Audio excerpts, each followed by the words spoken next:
Now, for the absorption of wisdom, certain conditions have to be created, because wisdom doesn't come in any circumstance. It's not easily absorbed in any. So one of the things that I talked about last time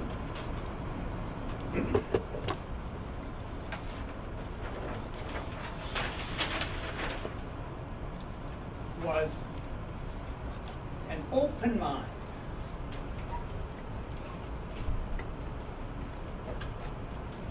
The Sanskrit word here is Shraddha. Open mind. If there is all kinds of stuff on our mind, then new things will not come. We have to be able to wipe the slate clean.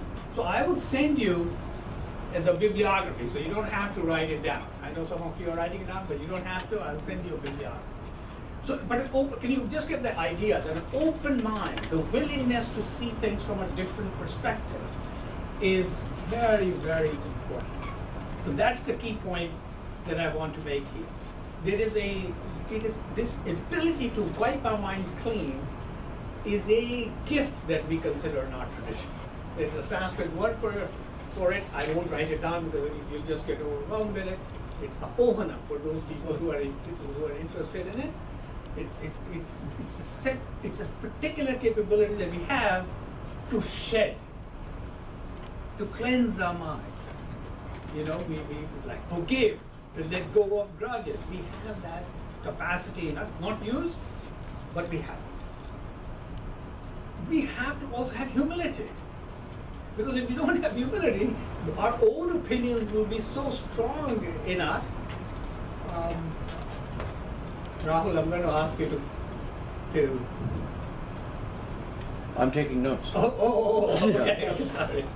Sorry about that. See, this is the knowledge word, right? Okay, yes. Okay. It goes to wisdom, yeah. Okay, so this is being videotaped, Rahul. So just so you know. So this is being videotaped. So where I was going was humility is needed, because otherwise we talk more than we listen. There's a story of this fellow who got a medal for humility. He was such a humble person, but after 1 week they had to take it away because he wore it. You see.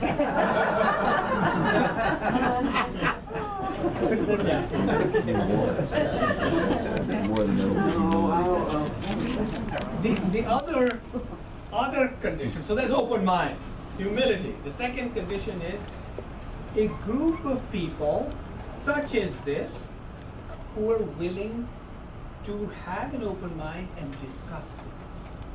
This is a very, very important concept in Eastern wisdom. It's called a satsang. Sat means truth, sang means company. Company of truth seekers.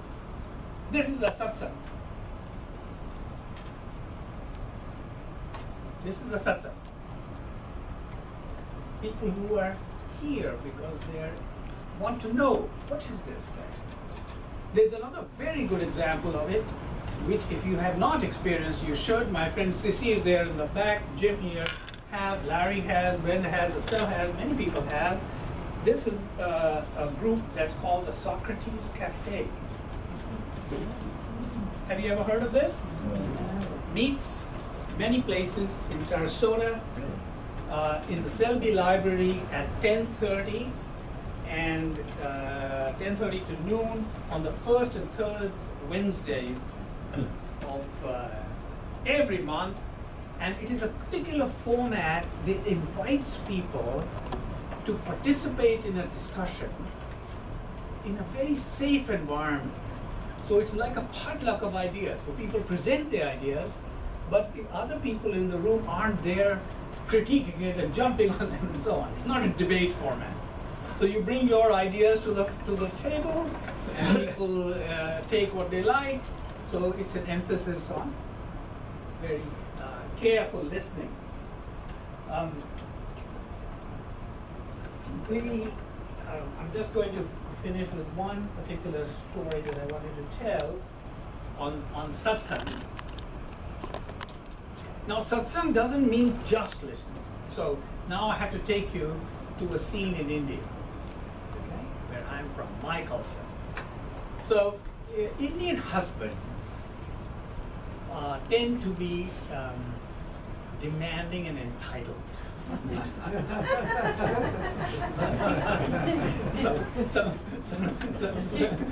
My wife is here, Jane is here. So this is not a no. Sissy is married. Rahul here is anyway. So this husband comes back from office. He sits down on an armchair and he yells out, "Tea!" And from the kitchen, his wife yells out, "Table!" So he says, "What do you mean table? I'm asking for tea, and you never listen to what I'm saying." He rattles off like that. Then he looks down, and on the table next to his armchair is a cup of tea with a saucer on top of it. So grumbling, he picks it up and he drinks it. Then he says, "Sugar!" because it doesn't. He said, "Maybe in your family they didn't have sugar, but in my family they had sugar. My mother told me not to marry a woman from this," and so on. She yells from the kitchen, "Spoon!" "What do you mean? I'm asking for sugar and you're yelling spoon?" Then he looks, there's a spoon in there. He picks it up, there's this cup of tea, and he realizes that sugar is in the tea. He has to stir it.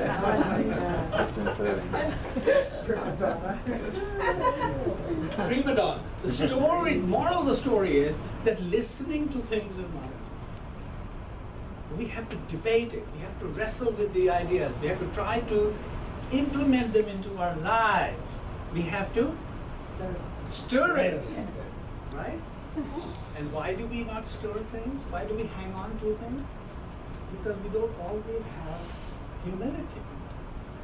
You know, people say that the earth revolves around the sun. Not true. For most of us, the cosmos revolves around us. There's the story. Have you heard those things of how many people does it take to change a light bulb? Yeah. So how many Harvard men does it take to change a light bulb? The answer is one. Just holds it up and the world revolves around. Larry Prusak. I'm going to sit down if you want. So Dilip asked, I made Dilip and Ram a promise that we had lunch last time. He asked last time, what little slogan were you ever told by your parents or someone at work that helped you in life? And I didn't want to speak myself in this group, this to your class, but I told them one and they said, you have to tell the class. I became a management consultant I was about 40. Before that I was a college student. I was a little uncomfortable being a management consultant because I had never taken a business class in my life. And they still haven't. So I taught them. They were took. And the head of the firm who had hired me, I see you're a little uncomfortable. Let me give you 4 words that'll help you.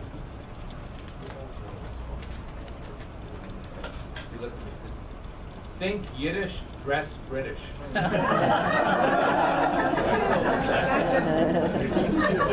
friend Ram here said it was better than the opposite. So I thought this time the same way, Dilip, they'll review because some of you are new, and it's also, you can't repeat these things too much. Some of the main attributes of the Western tradition and knowledge, which is not so wisdom, which is not so different what the leaders say. Certainly one of them is what's called in the text epistemic humility, not always thinking you're right. It's a tremendous problem for all of us. I don't want to just say it's the dam or this group. We all, naturally, we frame things, and we build these frames from our experiences, things we've read, and those frames, as you get older, become pretty strong, like strong walls. And it's very hard to look over those frames. It is for all of us. For all of us. Some people are wildly attached to their frames. Others would question it, but still have trouble jumping over the fence. So that's a really important, very important part of wisdom. I mean, this isn't a compare and contrast class. We're talking about, Dilip and I are both more on the commonalities of Western wisdom, along with Indian wisdom, empathy, and living in the shadow of the future, two aspects of the Western tradition. Empathy, giving a damn about others, and living in the shadow of the future, thinking about what you're doing today, how it would influence the future. Probably the strongest, I was trying to think about this morning, the strongest thread in the Western tradition of wisdom is not divorcing ethics from actions. I would say that's number one. We have really moved away from that. Sad to say, in the West, we've really talked about even, just look at the paper, today some terrible man who worked in the White House, they're constantly saying he was a Rhodes Scholar. As if being a Rhodes Scholar would mean you wouldn't hit your wife. I mean, it doesn't make any sense, but they're holding this up, well, maybe he's not that bad, he went to Harvard Law School. And it's an astounding divorce of two things. This was not always true. This came to us with the Enlightenment of the 18th century, the Enlightened thinkers in the 19th century thinking.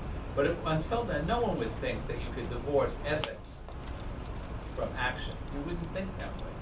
So that's probably the strongest thread in the Western tradition, you might say. In terms of thinking about wisdom, let's talk about something now.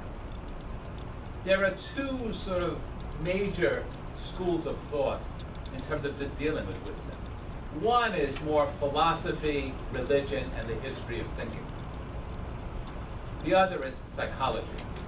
Psychologists have jumped onto this subject big time, and a very wealthy philanthropist, John Templeton, founded a whole movement to study wisdom at the University of Chicago, but it's based on neurophysiology.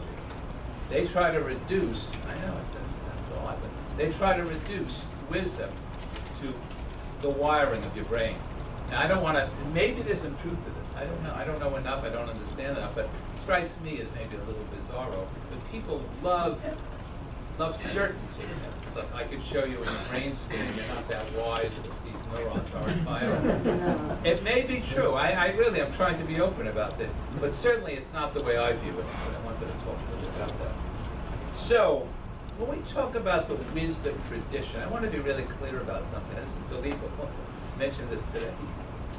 You're not wise alone. You're not wise. There's no such thing as being wise alone. I can make a good argument there's no such thing as individual knowledge, too. That's for another class. But let me assure you, the wisdom you live with, the story you tell yourself, the way you act, is deeply influenced by the traditions you live by, the stories you've heard, the way your culture is. You all have a tremendous impact. There is no wisdom alone. We talked, when we last met, about individual wisdom, the wisdom of individuals.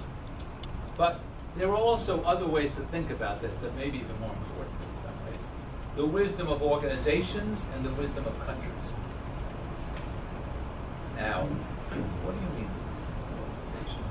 I've spent a good chunk of my life studying organizations. I'm not sure it's the best use of my time, but it's what I did.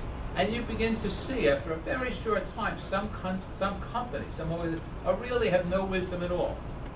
And others try to act wisely. It's actually remarkable. And after a while, if you do enough of this stuff, you actually, not just me here, after you do enough of this stuff, you can walk into a firm. You can watch the people acting, working. After a few hours, you have a sense. You can sort of smell it. This is really a crappy place. Even if they make money. I remember going into Verizon, which is a terrible place. And people really, you begin to sense it right away. The people who work at Disney, they call that company Mouseschwitz. That's terrible. I mean, in spite of the image, it was. Maybe it's better, but under Mike Eisner, it was an awful place. But other firms, not. I mean, it's just. Now, how do you know? How do organizations become wise? How can that be? So let's take two examples. Lee and I, both of us worked for IBM, and he worked for Hewlett-Packard. I consulted.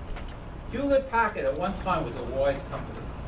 The founders were wise men. They were good men and they were wise men.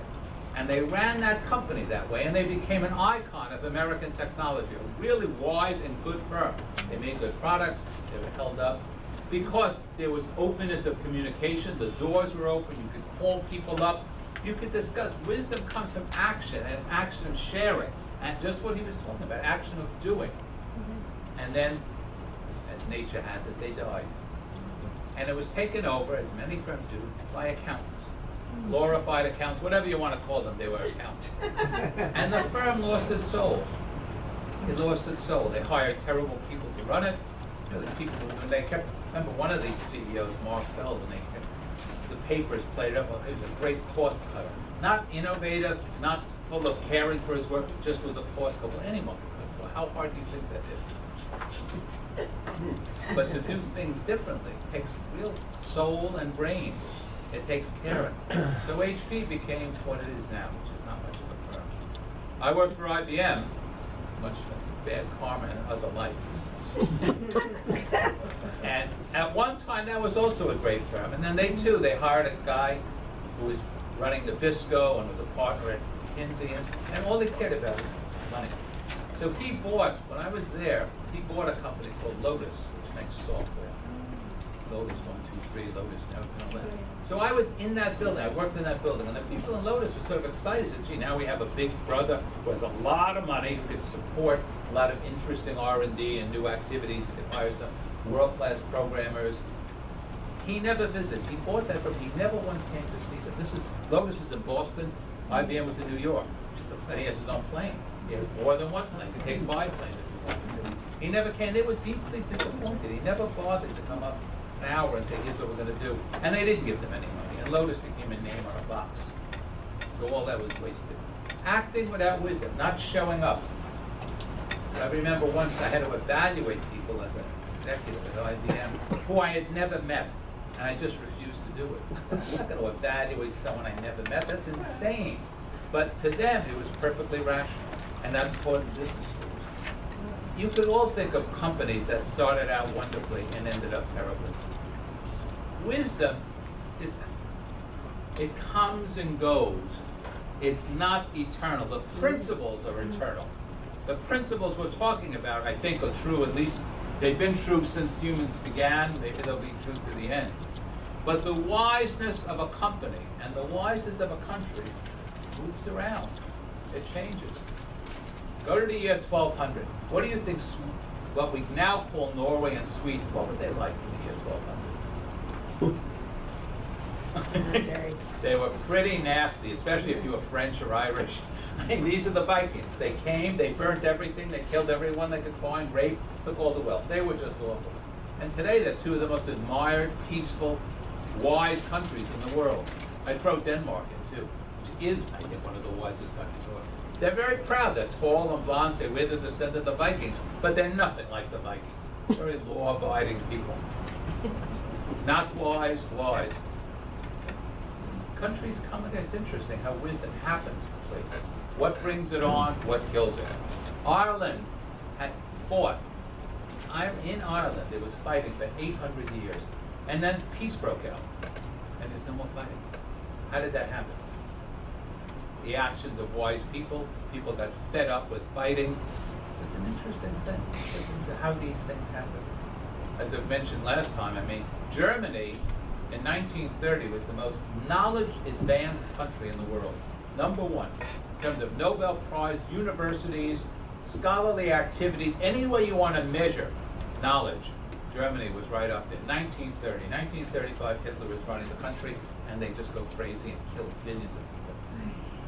Russia, another country, deeply cultured, deeply involved, and then they got Stalin, and it killed off all the poets. These are but countries can be wise.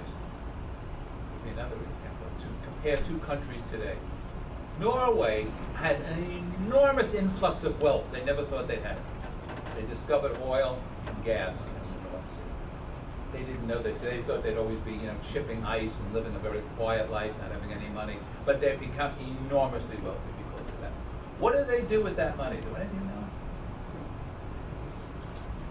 They don't spend it. They don't give you tax rebates. They save it for the future. It's an expensive country to live in. The people who live there are pissed off because everything's expensive. Yeah, I've spent time, they are. But they put that money towards the future. when the oil isn't gonna be there. And they build roads.